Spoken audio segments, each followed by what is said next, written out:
We've been taught to react and not respond. Most people react to conflict by fleeing, fighting, or freezing. And this is sabotaging people's connections. Conflict is one of the most important things that any two people or group of people can go through. Conflict has the power to connect people at levels of depth that they never could have reached before. When we learn how to navigate conflict, this doesn't mean that we don't have anger involved. It just means it doesn't become destructive. We're allowed to get angry at people. We are allowed to feel angry, feel sad, feel the emotions, but it's how you use them that is key to how you can navigate the conflict with people. When you flee, freeze, or fight, you are not dealing with anything. Fighting is reactive. You're fighting to be heard, name calling, characterizing, assassination. You are using tactics to hurt the other person without really dealing with what is going on under the core, which is your emotions and the problem at hand. Fleeing means you're going to run and you think you're holding on to peace. You think that by running but you're avoiding. You're not fleeing for peace, you're avoiding.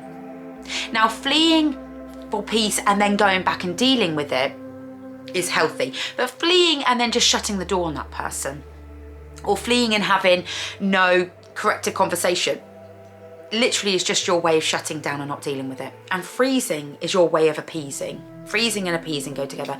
Yes, okay, no worries, I'll take what you say. None of those categories are healthy. When we are faced with conflict, it's because two people are feeling unheard, unvalidated, and unsupported. And it doesn't mean that any one of you has meant to have unsupported the other. Our own experiences and perceptions are what lead us to feel these ways. If in childhood my dad didn't listen to me because he was too busy or he was an angry person, every time somebody doesn't listen to me in adulthood, I could potentially feel that I'm being unheard and unvalidated, which could lead me to get angry or to shove it down and not say anything, and then it build resentment up. Actually, when I work on that core wound, which is what connection and conflict can create, you can start to understand that just because someone's ignored you or not contacted you doesn't mean that actually they're intentionally ignoring you. It could be they're busy. It could be they've got things going on. It could be they're shutting down. So understanding your wounds, to then understand how your wounds are impacted on another, to then understand how you perceive something is so important. But that can never ever be done if you don't allow the conflict to happen. Conflict has to happen in every connection because conflict is there for you to learn about that person while they learn about you. Learning about respect levels, learning what is and isn't okay, learning what that person likes and dislikes. If everybody runs every time conflict happens because they're protecting their peace, which is what I hear so often, what you're really doing is you're living in avoidance. You have once lived in a conflict-driven environment. Now you don't know how to manage the conflict. You don't want it, you don't like it, so you're in a conflict avoidance. You don't want it at all. So both places are wounded, but you'll label the latter as protection of peace. How can you ever grow as a person if you can't learn how to navigate conflict? And how can the other person bond with you if you don't allow that conflict to bond? There is a hormone that is released when people get through conflict, which allows the people to bond at deeper levels. How many times do you respect your boss more when your boss has been a bit angry and you've said something, there's been a bit of conflict, and then actually we've got to talk about this? You feel more respected, more connected. Actually, I think I can go to my boss. Or when it happens with your daughter or your parent or friend. When you have that conflict and you actually go to them and say to them, I love you enough that I want to work through this. I may be sorry for the things that I've said if it's hurt you, but I was hurt at the time and why I feel hurt is because of this. And with love, you're opening the door for them to say, well, actually, I was hurt too. And you hurt me this way. And trying not to get defensive is recognizing that both people can hurt people without meaning to. Everyone holds wounds. Everyone comes from different upbringings, from different experiences, Majority of the time, it's communication that's failing that makes people break down in friendships and relationships. And of course, there's friends and family that you can't have communication with, that literally just want to have conflict with you all the time. You have to know to step back. If the only way they can have connection and communication is conflict, then you have to step back. And there's some people that can't face conflict at all because they think it's a dig at them. They think that they're not, but that's them, that's their wounding. For you to learn to navigate through life, you have to learn to apologise where you can, take accountability where you can, not shut the door on everyone the minute something happens in conflict. On my TikToks, I see it so frequently. I don't have conflict with anyone no more. To protect my peace, I just shut everyone out. What you're creating is isolation. Because let's look at things logically, or let's look at things from a different point of view. You don't have conflict with people, so then basically you've got a shallow friendship and a relationship. You know you can't really say too much to them because you can't really say how you feel because things might blow up. You might blow up, they might blow up. So therefore the relationship's shallow. You can't ever go down to deep depths of communicating because each one of you is not able to navigate your way through that conflict that may arise. And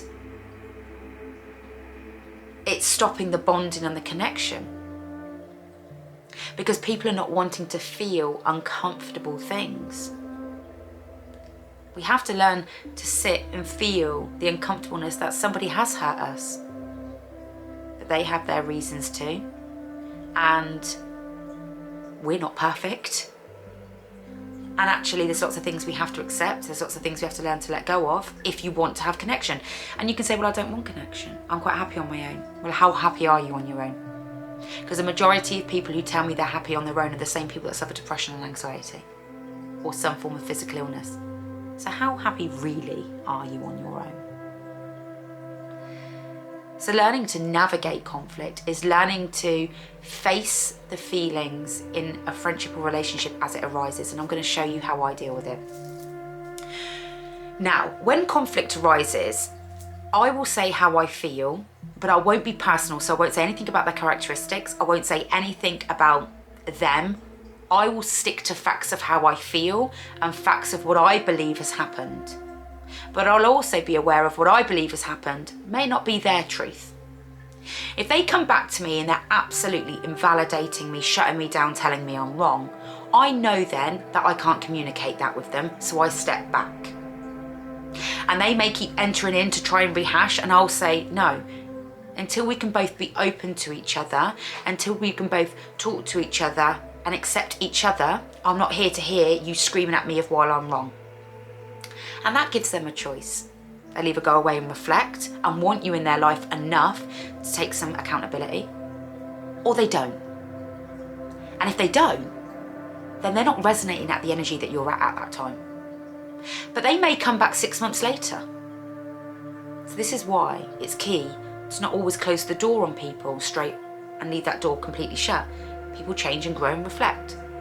6 months later, they may think, oh, actually, upon reflection, I know that I could have dealt with that differently, because it takes everybody time. So they may come back then and say, actually, I want to talk about this. I feel like I owe you an apology. Then what you can do is open the door to them to communicate, because then your relationship is meant to go at a deeper level, and that friendship can bloom at a deeper level. And then you'll find respect for each other and you can explore the relationship at a deeper level. You know yourself when you reflect on this. No relationship that you're not allowed to say how you feel or not allowed to say how hurt you are, and you're scared to have conflict with them, do you feel bonded or connected to them. You will know that they feel more of an acquaintance. And when you look at the closest people to you, family members, maybe siblings or best friends, you will see that there's been an element of conflict that you've been able to get through for your relationship to keep growing. And if you have relationships that you don't or can't face conflict in, you will feel lonely. You will feel unbonded. So you can have lots of people around you, but still feel lonely. Because you have to bond with people at deeper levels for that bonding and connection to actually mean something. Because that's what invokes love. That's what invokes connection and respect. That's what invokes enjoyment of time together. So you have to learn to navigate conflict. So that means that you don't enter into every bit of conflict that happens, because if somebody just wants to stay in conflict and never ever resolve it, then it's not going to work. You have to have and that'll be the next video, conflict resolution. You have to have a resolution to conflict, meaning you have to grow from it, whether it's to agree to disagree, whether it is to recognize that each people have their own thoughts and feelings, but still validate the experience of the other. There has to be, okay, we're just going to let this go. Or actually, I really hear you, what you're saying, and maybe I'm going to take that on board. If you're not having any resolution in conflict, and you're just arguing every time, you have to choose to take yourself out of that. Conflict means nothing unless there's any resolution to it. Because the only way conflict is empowering is creating the resolution. And this is why people are afraid of conflict, because they're used to getting in the conflict but never knowing how to resolve it. So therefore they feel like they're arguing with everyone all the time and nothing's changing. So for my peace, I've got to pull out. No, that's one stage, that's one level of healing. The next stage is, how am I going to resolve this? So recognise when you're in constant conflict, well, that's because conflict's needed. Then you've got to learn the next stage, which is, what's the resolution of this conflict?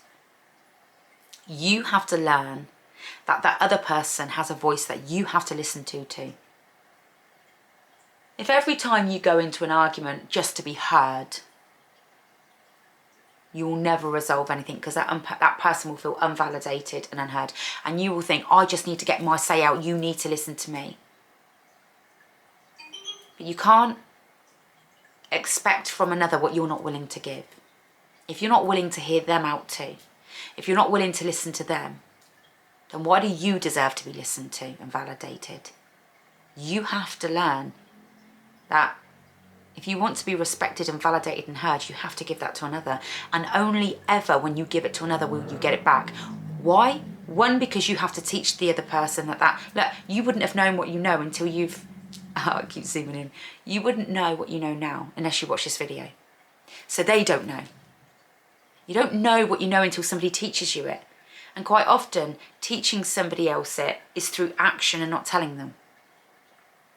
If we tell them how to do it, they're not going to know. But if we show them this is how you manage conflict or get through it, because they love and want to be in your life, they will do it. If they don't, they're not meant to be in your life. Maybe they'll come back, maybe they won't. But that's why it's important to understand conflict is necessary, but also conflict resolution is necessary. And every time you have conflict, stick to the facts, own how you feel. And I will tell you this, if you go into conflict with somebody, it's normal. Anger is normal. But do reflect on the conflict that you're having. What resolution are you not meeting? Are you both just shouting to be heard instead of allowing each person to be validated and listened to? And that is harder in some relationships than others, granted, depending on the level of pain. But it's something that equally needs to be invested in and worked on. Because avoiding conflict at all costs is stopping people from bonding. Because every relationship has to face conflict to some degree. Parental relationships, mother-daughter relationships, father-son-daughter, stepchildren, friends, neighbours. There ain't no one that you're going to meet that you're going to have in your life for a period of time that you're not going to have conflict with. But if you don't learn the navigation of conflict and the resolution of conflict, you'll keep shoving things under the carpet, bypassing it, and then having the conflict again, it erupting, and then everyone feels shame and guilt, shoving it under the carpet again, and then months later it erupting again. There has to be resolution to the conflict. I'm hoping that this video has brought something to you. So I do one-to-one holistic therapy. So I work with you one-to-one, working through trauma behaviours and understanding trauma behaviours to work through healing with your energy and through psychology. I also do tarot therapy one-to-one, which is one-off sessions. The other sessions I say have more than one-off. We do tarot therapy, which is one-off sessions. I also do courses and programs. So do join or pop onto my website, which will be underneath, which will tell you what I am about and what I offer. And I am also on TikTok and Facebook. Do give me a follow. Give me a follow on here. Give me a follow over there. It helps my page grow. It helps me keep bringing this wonderful work and all the wounded healing stuff that I've learned along the way. And it helps me empower you guys to heal and understand your life on a greater level. Mwah!